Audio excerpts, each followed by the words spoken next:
Hi అండి, నేను మీ హరిత. Welcome to my channel. ఎవరైనా కొత్త వాళ్ళు చూస్తుంటే మన ఛానల్ని సబ్స్క్రైబ్ చేసుకోండి. 100 డేస్ ఛాలెంజ్లో డే 4 వ్లాగ్ అండి. ఇంకా మార్నింగ్ లేవగానే మా హస్బెండ్ వచ్చేసి మిల్క్ అయిపోతే మిల్క్, ఫ్రూట్స్, ఫ్లవర్స్, బద్రీబాబు కోసం కొన్ని స్నాక్స్ అయితే ఆర్డర్ పెట్టిండు అమెజాన్లో. ఇంకా అవి వచ్చేసాయి. ఇంకా మిల్క్ కాన్ చేసి పక్కకు తీసుకున్నానండి. ఇంకా మా హస్బెండ్కి అయితే చాయ్ పెట్టిచ్చేసాను. ఇంకా బద్రీబాబుకి అయితే మిల్క్ వద్దంటే ఇంకా మార్నింగే దోశ అయితే వేయించేసాను. మీలో ఎంతమందికి టీ అలవాటు ఉందో కామెంట్ బాక్స్లో కామెంట్ చేయండి. కొంతమందికి అయితే టీ తాగందే ఏ పని చేయలేరు. నాకైతే అలా ఏం లేదండి. నేనైతే టీ లేకుండా ఎప్పుడైనా హెడేక్ ఉంటే అప్పుడే తాగుతాను. ఇంకా నేను వచ్చేసి సోఫా అయితే నీట్గా సర్దేసుకుంటున్నాను. బద్రిబాబు రోజు దీన్ని పీకుతూనే ఉంటాడు, నేను సర్దుతూనే ఉంటాడు, రోజు సరిపోతుంది. ఇంకా అలాగే కసువు ఊడ్చుకుంటూ వచ్చేస్తున్నాను ఇల్లంతా. ఇంకొక సైడ్ వచ్చేసి మాపు కూడా అయితే పెట్టేశానండి. ఇంకా పిల్లలు ఉన్నాక అన్ని పీకుతూనే ఉంటారు కదండి. ఇంకా బొమ్మలు అయితే నైట్ అయితే వేసుకుంటాను. మార్నింగ్ అయితే మళ్ళీ చాలా టైం పడుతుందని ఇంకా బద్రీబాబు కూడా వచ్చి నేను తోస్తుంటే అటు ఇటు వచ్చి తిరుగుతున్నాడండి.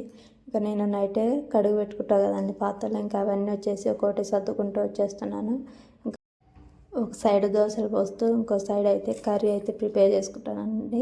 ఇంక ఇవాళ కూడా మా ఇంట్లో వచ్చేసి దోశనండి. ఉప్మా చేస్తే మా హస్బెండ్ తిన్నాడు, ఇంకా బద్రీబాబు కూడా తిన్నాడు. ఇంకా నా కోసం ఏం చేసుకోవాలి. ఇంకా దోశ పోసుకునేసాను. నేను కూడా ఇంకా దోశ వేసుకొని తినేసానండి. కాంబినేషన్గా బొంబాయి చట్నీ అయితే ఇంకా దోశ కారం మూసుకొని తింటే ఇంకా బాగుంటుందండి టేస్ట్. ఇంకా బద్రీబాబు ఇదైతే ఆడుతున్నాడు. చిన్నప్పుడు మనం కూడా ఆడేవాళ్ళం కదా. ఇంకా రైస్ అయితే ఒక సైడ్ కడిగి పక్కన పెట్టేసుకున్నానండి ఆఫ్టర్నూన్ లంచ్ కోసము. ఇంకా నేను వచ్చేసి మా హస్బెండ్ కోసం అయితే దోశ అయితే వేయించాను. ఎగ్ దోశ కావాలంటే ఎగ్ దోశ వేయించేసాను. మీలో ఎంతమందికి ఎగ్ దోశ ఇష్టమో కామెంట్ బాక్స్లో కామెంట్ చేయండి. నేనైతే ఫ్రైడే అన్నీ తినలేదండి. ఇంకా బద్రీబాబు చూడండి స్నానం చేయించి రెడీ చేయించేసాను. ఇంకా బద్రీబాబు బుక్ ఉంటే అన్ని చింపేసి ఇంకా దానిమ్మ పండు కావాలన్నాడు. దానిమ్మ పండు కొన్ని ఒలిచేసాను. కానీ కాయ కావాలంటే ఇంకా ఆఫ్టర్నూన్ లంచ్లోకి వచ్చేసి వైట్ రైస్ ఉంది, అలాగే మునక్కాయ కర్రీ అయితే చేశానండి. వంట చేస్తూనే ఒక సైడ్ పాత్రలు పడినవి మార్నింగ్వి అవన్నీ అయితే కడిగేసుకున్నాను. ఇంకా ఆఫ్టర్నూన్ లంచ్ వచ్చేసి నేనైతే రైస్ పెట్టేసుకొని తినేసానండి.